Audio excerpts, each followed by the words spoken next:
ఏంటి దేవుని కృప? దేవుని కృప ఏమి చేయగలదో, దేవుని కృప మనిషి జీవితంలో ఎలాంటి ప్రాధాన్యత, ఎలాంటి ప్రాముఖ్యత, ఎలాంటి సమయాన్ని అది అనుగ్రహించగలదో మనం జ్ఞాపకం చేస్తున్నాం. ఏమనుకున్నాం మనము? దేవుని కృప మనుషులకు ఉన్నట్లయితే ఆ కృప మనుషులను రక్షించగలిగినటువంటిదని అనుకున్నాం మనం. రెండవది, దేవుని కృప మనుషులకు ఉన్నట్లయితే అది మనుషులను దీవించగలదని జ్ఞాపకం చేస్తున్నాం. మూడవది, దేవుని కృప మానవుల ఎడల ఉన్నట్లయితే మనుషుల యొక్క దోషమును అది తొలగించగలదని మనం జ్ఞాపకం చేసుకున్నాం. ప్రియమైన దేవుళ్ళారా, ఈ దినాన మనిషి దేవుని దగ్గర నుండి ఏమైనా దొంగలించగలడా అనేటువంటి విషయాన్ని మనం ఆలోచన చేసుకొని ఇక నుండి వెళ్ళేటువంటి ప్రయత్నాన్ని నేను చేయడానికి ఇష్టపడుతూ ఉన్నాను. ప్రియమైన దేవుళ్ళారా, అక్కడ మనం చదివేటువంటి లేఖన భాగాన్ని మనం చూసినట్లయితే మానవుడు దేవుని యొక్క దొంగిలిన అయితే మీరు నా యొక్క దొంగిలి అన్నటువంటి మాట మాట్లాడుతూ ఉన్నాడు. నేనంటాను, దేవుడు మనిషిని సృష్టించాడు, మనిషి దేవుడిని సృష్టించలేదు. దేవుడు మనిషిని సృష్టించాడు కానీ మనిషి దేవుడిని సృష్టించలేడు. ఎందుకనంటే దేవునికి జీవాత్మ కలిగినటువంటి వాడు ఆయన. దేవుడు మనిషిని కలుగునుగాక అనగా కలిగినటువంటి వ్యక్తి కాదు. దేవుడు తన స్వస్థాలతో చేసినటువంటి వ్యక్తి మానవుడు. ప్రియమైన అలాంటి మనిషి దేవుని దగ్గర దొంగతనం చేసేటువంటి స్థితి మనకి ఎందుకు వచ్చాడు? ఒకవేళ దొంగతనం చేసేటువంటి తెలివే కనుక మనిషికి ఉన్నట్లయితే దేవుని దగ్గర నుండి దొంగ అనే పేరును సంపాదించుకోవడానికి బదులుగా ఈ వ్యక్తి దీవించబడ్డాడు, ఈ వ్యక్తి దీవెనను పొందుకున్నాడు అనేటువంటి వ్యక్తి ఎందుకు దేవుడికి కనబడలేకపోతూ ఉన్నాడు అనేటువంటి విషయాన్ని మనం ఆలోచన చేయడానికి నేను ఇష్టపడుతూ ఉన్నాను. మనిషి దేవుణ్ణి దొంగలించేటువంటి తెలివి కలిగినటువంటి వ్యక్తి అయితే అదే తెలివిని మనిషికి దీవెనకరంగా కూడా మార్చుకోవచ్చు కదా. అదే తెలివి ఎందుకు దేవుడి దగ్గర నుండి దొంగతనం చేసేటువంటి పేరును సంపాదించుకుంది? ఆ తెలివి దేవుడి దగ్గర నుండి దీవెన ఎందుకు సంపాదించుకోలేకపోయింది? ఎలాంటి విషయాలలో మానవుడు దేవుని దగ్గర దొంగిలించాడు? ఈ దినం చాలా త్వరగా నేను దేవుని యొక్క లేఖన భాగాన్ని ముగించేటువంటి ప్రయత్నాన్ని చేయడానికి ఇష్టపడుతూ ఉన్నాను. ప్రియమైన మొదటిది, మనిషి దేని విషయంలో దేవుని దగ్గర దొంగిలించాడో మొదటి విషయాన్ని మనం జ్ఞాపకం చేసుకుందాం. జెఫన్యా గ్రంథము 2వ అధ్యాయము 1వ వచనాన్ని మనం చదువుదాం. సిగ్గుమాలిన జనులారా కూడిరండి, పొట్టు గాలికి ఎగురునట్లు సమయము గతించుతున్నది. హల్లెలూయా, హల్లెలూయా. ప్రియమైన మొదటిది, మనిషి దేని విషయంలోనే దేవుని దగ్గర దొంగతనం చేస్తూ ఉన్నాడా, దొంగతనం చేయగలరా అంటే మొదటిది, మనిషి దేవుని దగ్గర ఎలాంటి విషయంలో దొంగతనం చేస్తూ ఉన్నాడా అంటే దేవునికి ఇచ్చేటువంటి సమయం విషయంలో మనిషి దొంగతనం చేస్తూ ఉన్నాడు. ఏంటి? అందుకే జెఫన్యా అంటాడు, సిగ్గు మారినటువంటి జనులారా దయచేసి మీరు కూడిరండి. ఎందుకు కూడి రావాలి అంటే దేవుని యొక్క సమయంలో అది గతించిపోతూ ఉంది. దేవుడు దొరుకు కాలమున మీరు ఆయన వెతకడానికి సెలవిస్తూ ఉన్నారు. దేవుడు ఏ సమయంలో దొరుకుతారో ఆ సమయాన్ని మీరు ఆయనను వెతకడానికి మీరు విడిచిపెట్టి మీరు ఈ పనుల మీద మీరు వెళుతూ ఉన్నారు కనుక ఆ యూదా ప్రజలను చూసి జెఫన్యా అంటాడు, సిగ్గు మారినటువంటి జనాంగం మీరు దేవుని వల్ల సిగ్గు లేకుండా జీవిస్తూ ఉన్నారని సెలవిస్తూ ఉన్నాడు. ఎంత భయంకరంగా జెఫన్యా మాట్లాడుతూ ఉన్నాడు యూదా ప్రజలను చూసి అనంటే ఆయన చాలా ఖచ్చితంగా, చాలా ఖండితంగా మాట్లాడుతూ ఉన్నాడు. దేవుడు దొరికేటువంటి సమయంలో మీరు దేవుని వెతకట్లేదు, దేవునికి ఇవ్వవలసినటువంటి సమయంలో మీ జీవితంలో మీరు ఇవ్వలేకపోతూ ఉన్నారు, కానీ దేవుని సమయం కోసం మీరు ఎదురు చూస్తూ ఉన్నారు. ప్రియమైన దేవుళ్ళారా, 23వ అధ్యాయము 3వ వచనం చదువుదాం. 23వ అధ్యాయం 3వ వచనము 3వ అధ్యాయము 25వ వచనం చదువుదాం.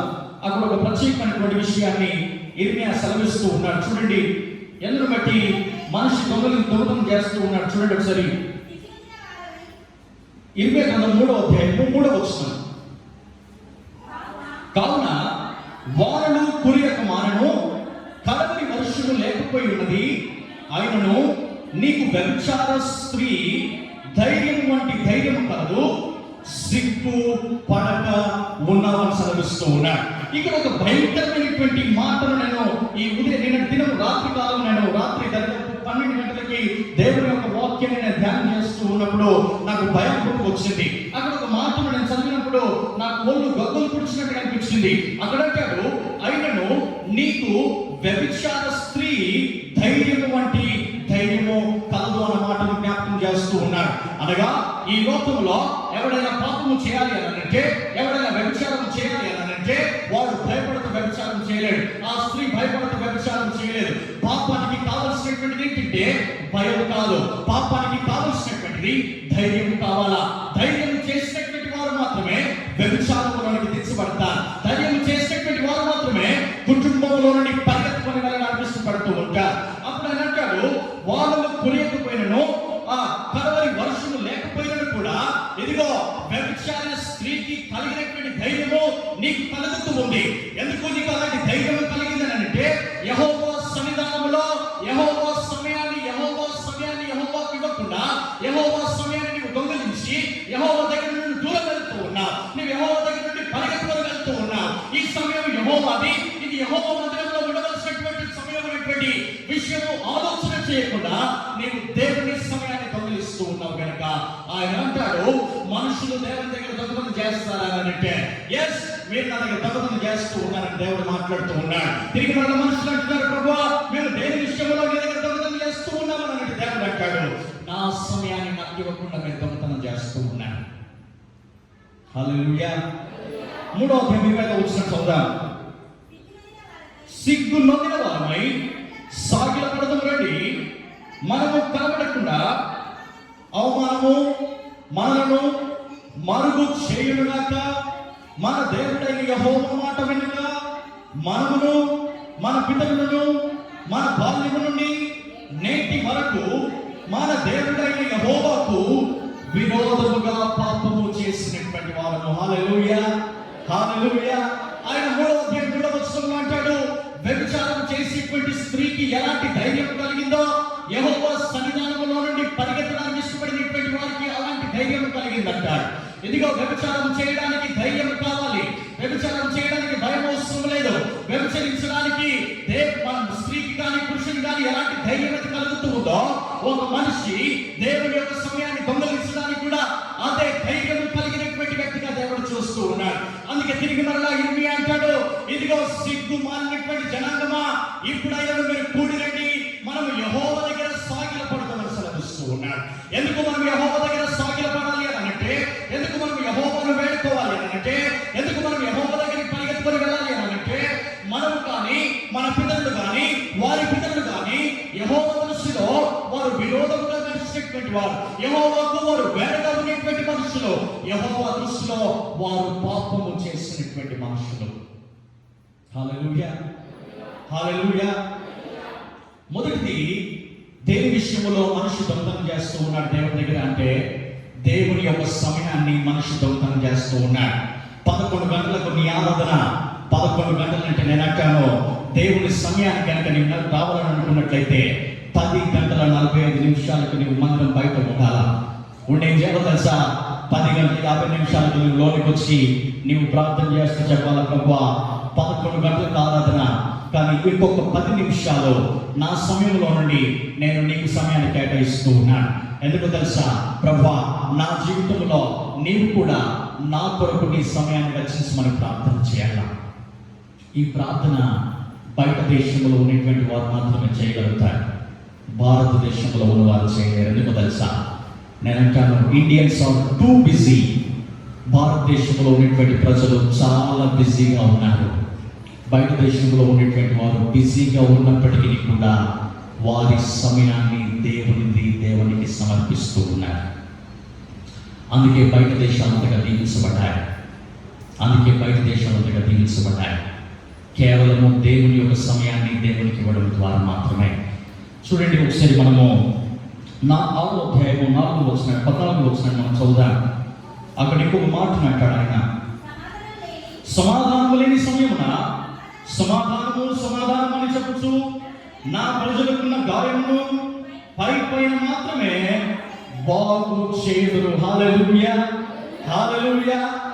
ఆయన చాలా క్లియర్గా, ఇర్మియా నాకు బైబిల్ అంతటిలో నాకు బాగా ఇష్టమైనటువంటి ప్రవక్త ఎవరు ఉన్నారంటే ఇర్మియా మాత్రమే. ఇర్మియా, ఏలియా, ఎలీషాలంటే నాకు చాలా విపరీతమైనటువంటి గౌరవం వారి మీద.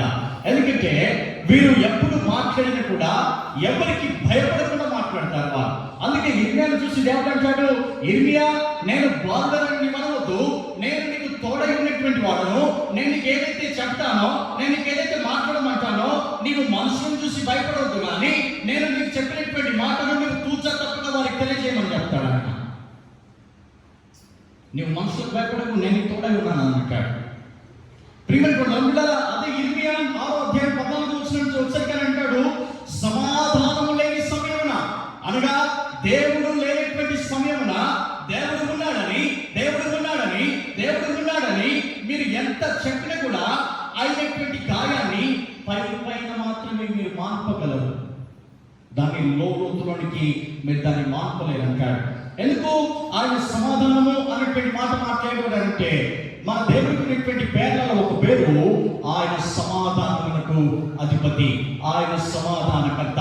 కాబట్టి మీరు సమాధానం అని చెప్పుతున్నారు, కానీ ఆయన దొరికేటువంటి సమయంలో ఆయనను విడిచి పరిగెత్తుకొని వెళ్ళిపోతూ ఉన్నారు, ఆయనకు దూరంగా వెళుతూ ఉన్నారు. దేవుని సమయాన్ని దేవుడికి ఇవ్వకుండా, దేవుని మందిరంలో గడపవలసినటువంటి సమయంలో దేవుని మందిరంలో గడపకుండా అది మీ సొంత పిల్లలకు వినియోగించుకుంటూ ఉన్నారు, అది మీ పిల్లల కోసం వినియోగించుకుంటూ ఉన్నారు. అందుకే మీరు ఎప్పుడైతే దేవుని సమయాన్ని దొంగిలిస్తూ ఉన్నారో, దేవుడు కూడా మీ సమయాన్ని దొంగిలిస్తూ ఉన్నాడు. అందుకే మీ సమయానికి మీ జీవితంలో దేవుడి కార్యం చూడలేకపోతూ ఉన్నారు, సమయానికి మీ పిల్లల జీవితాలలో దేవుడి కార్యం చూడలేకపోతూ ఉన్నారు. ఎందుకో తెలుసా? దేవుని యొక్క సమయాన్ని నీవు దొంగలిస్తూ ఉన్నావు కనుక. హల్లెలూయా. అందుకే దావీదు చాలా చక్కటి మాటను ఆయన మాట్లాడుతూ అంటాడు 42వ కీర్తన 2వ వచనంలో, 42వ కీర్తన 2వ వచనము, 122వ కీర్తన 1వ వచనం, 42వ కీర్తన 2వ వచనం, నా ప్రాణము దేవుని కొరకు దృష్టికొనుచున్నది, జీవము గల దేవుని కొరకు దృష్టికొనుచున్నది. దేవుని సన్నిధికి నేనెప్పుడు వచ్చదను, ఆయన సన్నిధిని నేనెప్పుడు కనబడదను. హల్లెలూయా. దావీదు మహారాజుగా ఉన్నటువంటి వ్యక్తి. ఆయన కింద కొన్ని రాజ్యాలు ఉన్నాయి, ఆయన కింద చాలా మంది పని మనుషులు ఉన్నారు, ఆయన కింద చాలా మంది భటులు ఉన్నారు, ఆయన కోసం పరిచర్య చేసేటువంటి వారు ఉన్నారు. అయినప్పటికీ కూడా దావీదు అంటాడు, ఇదిగో దేవుని సన్నిధికి నేనెప్పుడు వెళ్ళదను, ఆయన సన్నిధానములో ఆయనకు నేనెప్పుడు కనబడదను అనేటువంటి ఆశ నా లోపల ఉంది అంటున్నాడు ఆయన. హల్లెలూయా. ఇలాంటి ఆశ ఎప్పుడైనా కలిగిందా? ఈరోజు ఆదివారము సమయానికి దేవుడి సంఘానికి వెళ్ళాలి అన్న ఆశ ఎప్పుడైనా కలిగిందా? కానీ అంత గొప్ప మహారాజు అంటాడు, దేవుని మందిరములో నేనెప్పుడు ఆయనకు కనపడుతున్నాను. 122వ కీర్తన 1వ వచనం జ్ఞాపకం చేస్తున్నాను. 122వ కీర్తన 1వ వచనం, యెహోవా మందిరములకు వెళుదుమని జనులు నాతో అనినప్పుడు నేను సంతోషించి తిని. హల్లెలూయా, హల్లెలూయా, హల్లెలూయా. దావీదు నడిచినటువంటి మార్గంలో తన ప్రజలు కూడా నడవడానికి ఇష్టపడుతూ ఉన్నారు. దావీదు నడిచినటువంటి మార్గం ఏంటంటే ఆయన దేవుని వెతికి నడుస్తూ ఉన్నాడు. ఆయన దేవుని మందిరాన్ని వెతికి నడవడానికి ఇష్టపడినటువంటి వ్యక్తి. ఆయన సమయాన్ని ఆయన దేవుని మందిరంలో గడపడానికి ఇష్టపడినటువంటి వ్యక్తి దావీదు. అందుకే ఆయన అంటాడు, దుబ్బి నీటి వాగుల కొరకు ఆశపడినట్లుగా దేవాన్ని కొరకు నా ప్రాణము ఆశపడుతూ ఉన్నది. దేవుని సన్నిధికి నేను ఎప్పుడు వెళ్ళదునా, ఆయన సన్నిధానంలో ఎప్పుడు ఆయనకు కనబడుతున్నటువంటి ఆశ నాలో ఉంటూ ఉన్నది. ప్రభువా, ఎప్పుడైతే నా ఆశను చూసి నా ప్రజలు నాతో మాట్లాడుతున్నటువంటి మాట ఏంటంటే, ఇదిగో దేవుని మందిరానికి మనందరము కలిసి వెళదామని ప్రజలు నాతో అడిగినప్పుడు నేను సంతోషించుతున్నానని సెలవిస్తూ ఉన్నాడు. హల్లెలూయా. దేవుని యొక్క సమయాన్ని దొంగలిస్తే నీ జీవితంలో దేవుని యొక్క కార్యము నీవు సమయానికి చూడలేవు. నీ పిల్లల జీవితంలో, నీ జీవితంలో, నీ కుటుంబ జీవితంలో, నీ సంఘ జీవితంలో దేవుని యొక్క కార్యము సమయానికి కనుక నీవు చూడాలి అనుకుంటే నీ జీవితంలో ప్రప్రదంగా ఉండవలసినటువంటి గుణము, లక్షణం ఏంటంటే దేవుని యొక్క సమయాన్ని దేవునికి సమర్పించాలి. 11 గంటలకు ఆరాధన అంటే ఎగ్జాక్ట్లీ 11 గంటలకల్లా ఇక్కడ మోకరించి ప్రార్థనలో ఉండాలి. నేనంటాను, ఇంకా నీకు దేవుని పట్ల ఆశ శ్రద్ధగా ఉన్నట్లయితే 10 గంటల 45 నిమిషాలకి లోనికి రా. లోనికి వచ్చి దేవుడితో చెప్పు, ప్రభువా, నాకున్నటువంటి సమయంలో ఉండి ఎక్స్ట్రా 15 నిమిషాలు నేను నీ కోసము వెచ్చిస్తూ ఉన్నాను. హల్లెలూయా, హల్లెలూయా. దేవుడు కూడా పిల్లరా, చాలాసార్లు తల్లిలో ఉన్నటువంటి వేదన, బాధ పిల్లలకు ఉన్నటువంటి వేదన బాధ ఏంటంటే దేవుని కార్యం చూడట్లేదు 30 సంవత్సరాలు వచ్చాయి, 35 సంవత్సరాలు వచ్చాయి, 40 సంవత్సరాలు వచ్చాయి, ఇంకా దేవుని కార్యం చూడట్లేదు. ఎందుకు చూడలేము తెలుసా? దేవుని సమయాన్ని నీవు దొంగతనం చేస్తూ ఉన్నావు, దాన్ని నీ పని కోసం నీవు ఉపయోగించుకుంటూ ఉన్నావు, నీ కుటుంబం కోసం నీవు వాడుకుంటూ ఉన్నావు. అందుకనే దేవుని యొక్క కార్యము, దేవుని యొక్క సమయానికి నీ జీవితంలో చూడలేకపోతూ ఉన్నావు. ఇది మొదటి విషయం.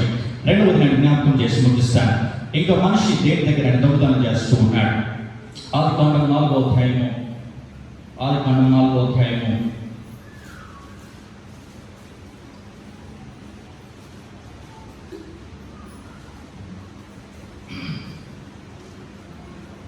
రెండవ వచనం చదువుదాం. కనను, హేబెలు, కయీను భూమిని సేద్యపరచువాడు. కొంతకాలమైన తర్వాత కయీను పొలము పంటలో కొంత యెహోవాకు అర్పణగా తెచ్చెను. హేబెలు కూడా తన మందలో తొలుచూలును, పుట్టిన వాటిలో క్రొప్పిన వాటిని కొన్ని తెచ్చెను. యెహోవా హేబెలును అతని అర్పణను లక్ష్య పెట్టెను, కయీనును అతని అర్పణను ఆయన లక్ష్య పెట్టలేదు. రెండవది, మానవుడు దేవుని దగ్గర దేని విషయంలో దొంగతనం చేస్తూ ఉన్నాడు అని అంటే, మనుషుల యొక్క అర్పణ విషయంలో, దేవునికి ఇచ్చేటువంటి కానుక విషయంలో మనిషి దొంగలిస్తూ ఉన్నాడు.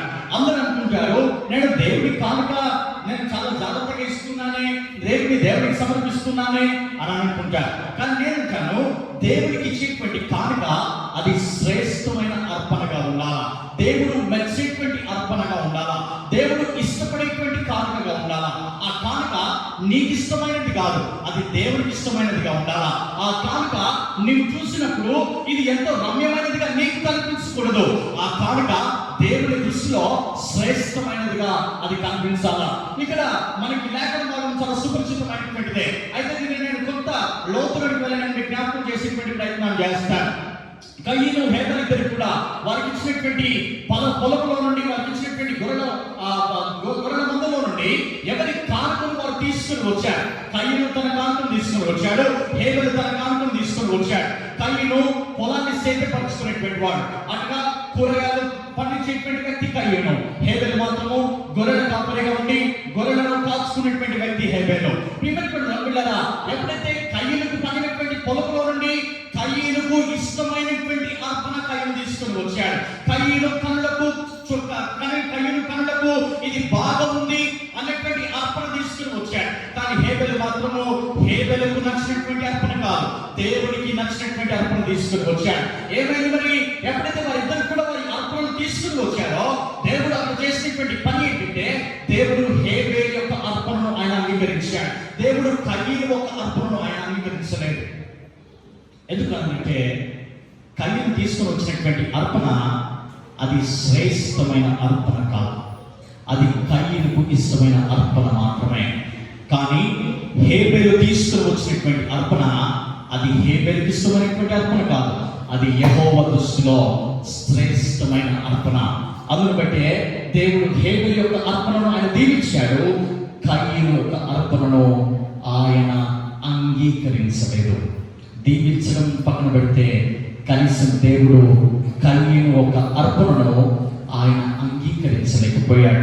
చూడండి ఒకసారి మలాకి గ్రంథము 1వ అధ్యాయము 6వ వచనం నుండి కొన్ని విషయాలు మనం చదువుదాం. అక్కడ ప్రాముఖ్యమైనటువంటి విషయాన్ని ఆయన జ్ఞాపకం చేస్తూ ఉన్నాడు. గణపరచును కదా, దాసు తన యజమానుడి గణపరచును కదా, నా నామము నిర్లక్ష్య పెట్టు యాజకులారా, నేను తననైతే నాకు రావాల్సిన ఘనత ఏమాయను, నేను యాజకుడనైతే నాకు భయపడేవాడు ఎక్కడ ఉన్నాడు అని సైన్యములకు అధిపతి యెహోవా మిమ్మును అడుగగా, ఏమి చేసి నీ నామమును నిర్లక్ష్య పెట్టిమని మీరందరూ నా బలిపీఠము మీద అపవిత్రమైన భోజనమును మీరు అర్పించుచు ఏమి చేసి నిన్ను అపవిత్ర పరిచితిమని మీరందరూ యెహోవా భోజనం బలను నీచపరిచినందు చేతనే కదా గుడ్డి దానిని తీసుకొని బలిగా అర్పించిన ఎడల అది దోషము కాదా? కుంటిదైనను రోగము గలదైనను అర్పించిన ఎడల అది దోషము కాదా? అట్టి వాటిని నీ అధికారికి నీవు ఇచ్చిన ఎడల అతడు నీకు దయ చొప్పున నిన్ను అంగీకరించిన అని సైన్యములకు అధిపతి యెహోవా అడుగుతున్నాడు. ప్రియమైనటువంటి అక్కడ చాలా క్లియర్ గా, చాలా స్పష్టంగా దేవుడైన యెహోవా తన ప్రజలైనటువంటి యూదా వారితో, తన ప్రజలైనటువంటి ఇశ్రాయేలుతో ఆయన మాట్లాడుతూ అంటాడు, ఇదిగో నేను యాజకుడినైతే, నేను దాసుడినైతే, నేను తండ్రినైతే నాకు రావాల్సినటువంటి ఘనత ఏమైపోయింది? నేను యాజకుడినైతే, నేను అధికారినైతే నాకు భయపడేటువంటి వాడు మీలో ఎవరు ఉన్నాడు అని సెలవిస్తూ ఉన్నాడు ఆయన.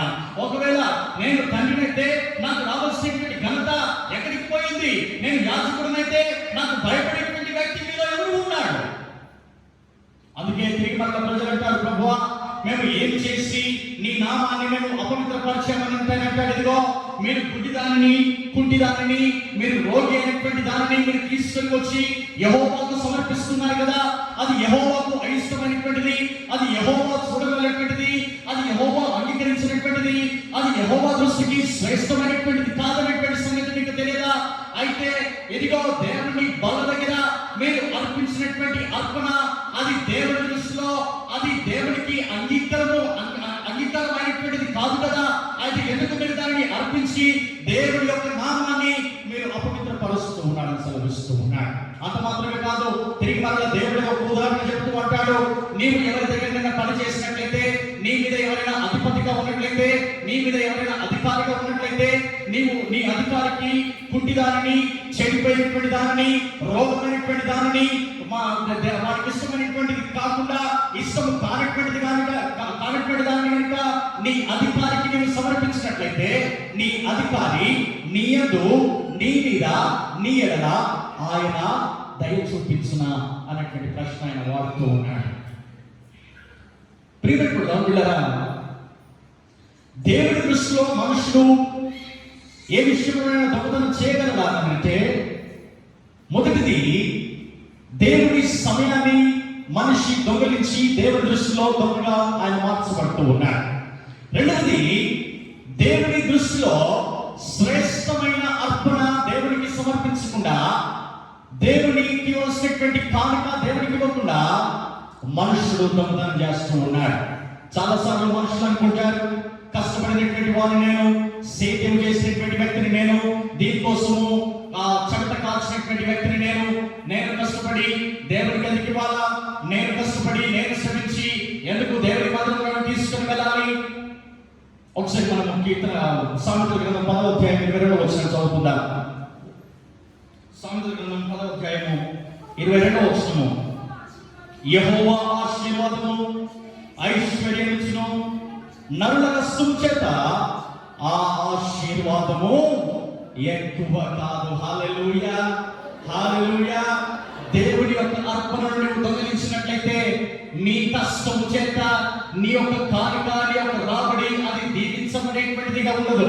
అందుకే నేనంటాను, ఈ భూలోకంలో ఒక మనిషి దీవించబడాలి అంటే అది యెహోవా వలన మాత్రమే కలుగుతుంది. ఈ లోకంలో ఒక మనిషి ఆశీర్వాదం పొందాలి అంటే అది కేవలము దేవుడి వలన మాత్రమే కలుగుతుంది. నరుడు కష్టపడినంత మాత్రాన, మనిషి కష్టపడి సేద్యపరిచినంత మాత్రాన ఆ కష్టము అది దీవెనగా మార్చబడదు. కానీ ఎప్పుడైతే మనిషి కష్టపడినటువంటి దానిని దేవుడికని, యెహోవాకని అది నమ్మకముగా శ్రేష్టమైనటువంటి అర్పణ ఎప్పుడైతే సమర్పిస్తాడో దేవుడు దానిని దీవించేటువంటి వాడు. 11వ అధ్యాయం 24వ వచనం చదువుదాం.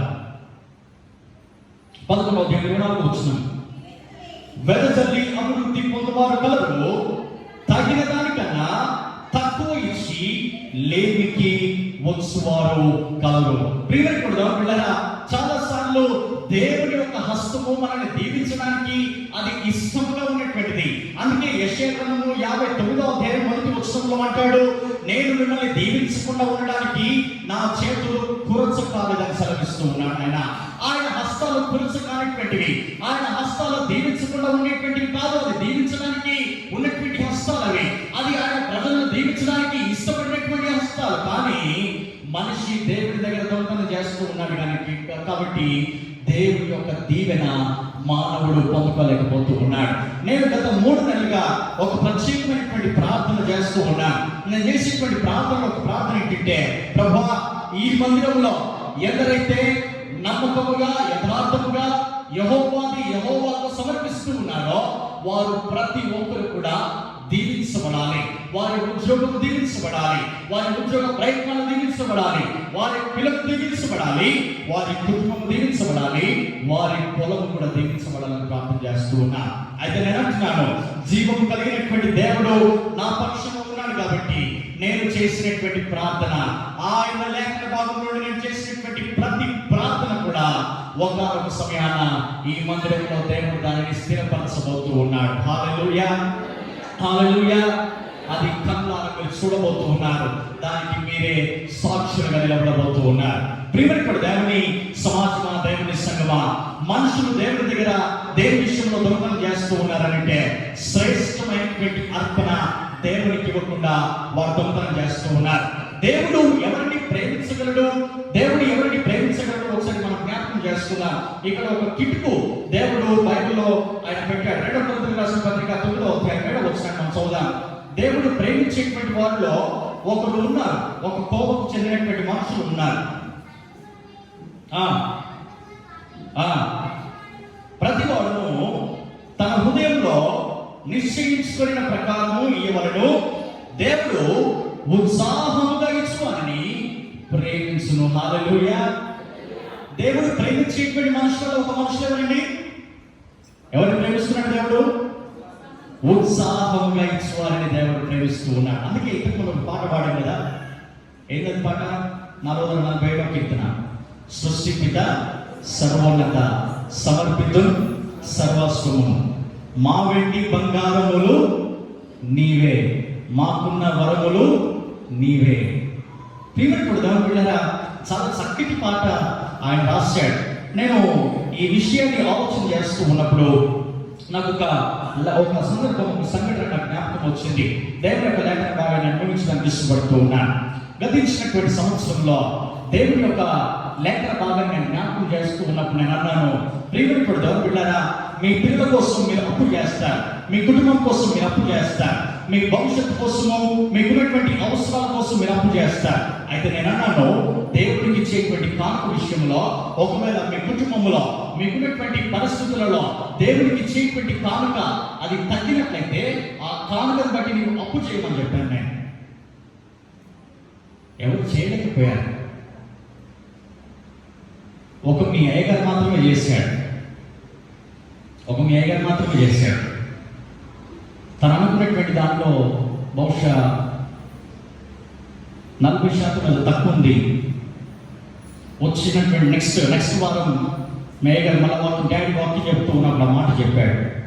ఎప్పుడైతే దేవుడు మాట్లాడుతూ ఉన్నప్పుడు అన్నాడు ఆయన, నీ పిల్లల కోసం అప్పు చేస్తావు, నీ కుటుంబం కోసం అప్పు చేస్తావు, పిల్లల వివాహం కోసం అప్పు చేస్తావు. అయితే దేవునికి ఇచ్చేటువంటి విషయంలో ఎందుకు అప్పు చేయకుండా నువ్వు దేవునికి ఇవ్వలేవు? నీవు అనుకున్నటువంటి దానిని దేవునికి ఎందుకు సమర్పించలేవు? దేవునికి ఇచ్చేటువంటి విషయంలో కూడా ఒకవేళ తక్కువైతే దానికోసం అప్పు చేసి దేవునికి ఇవ్వమని విలియం మాట్లాడుతూ అన్నాడని చెప్పాడు. ప్రియమైనటువంటి దేవునిలారా, నేను అంటున్నాను, నీ అర్పణ శ్రేష్టమైనదిగా దేవునికి కనబడాలి. దేవునికి ఇచ్చేటువంటి దాంట్లో ఒకవేళ తక్కువైతే అప్పు చేసి మరి దేవుడికి దేవుడి దగ్గర నుండి దొంగతనం చేయకుండా చేసి జాగ్రత్త.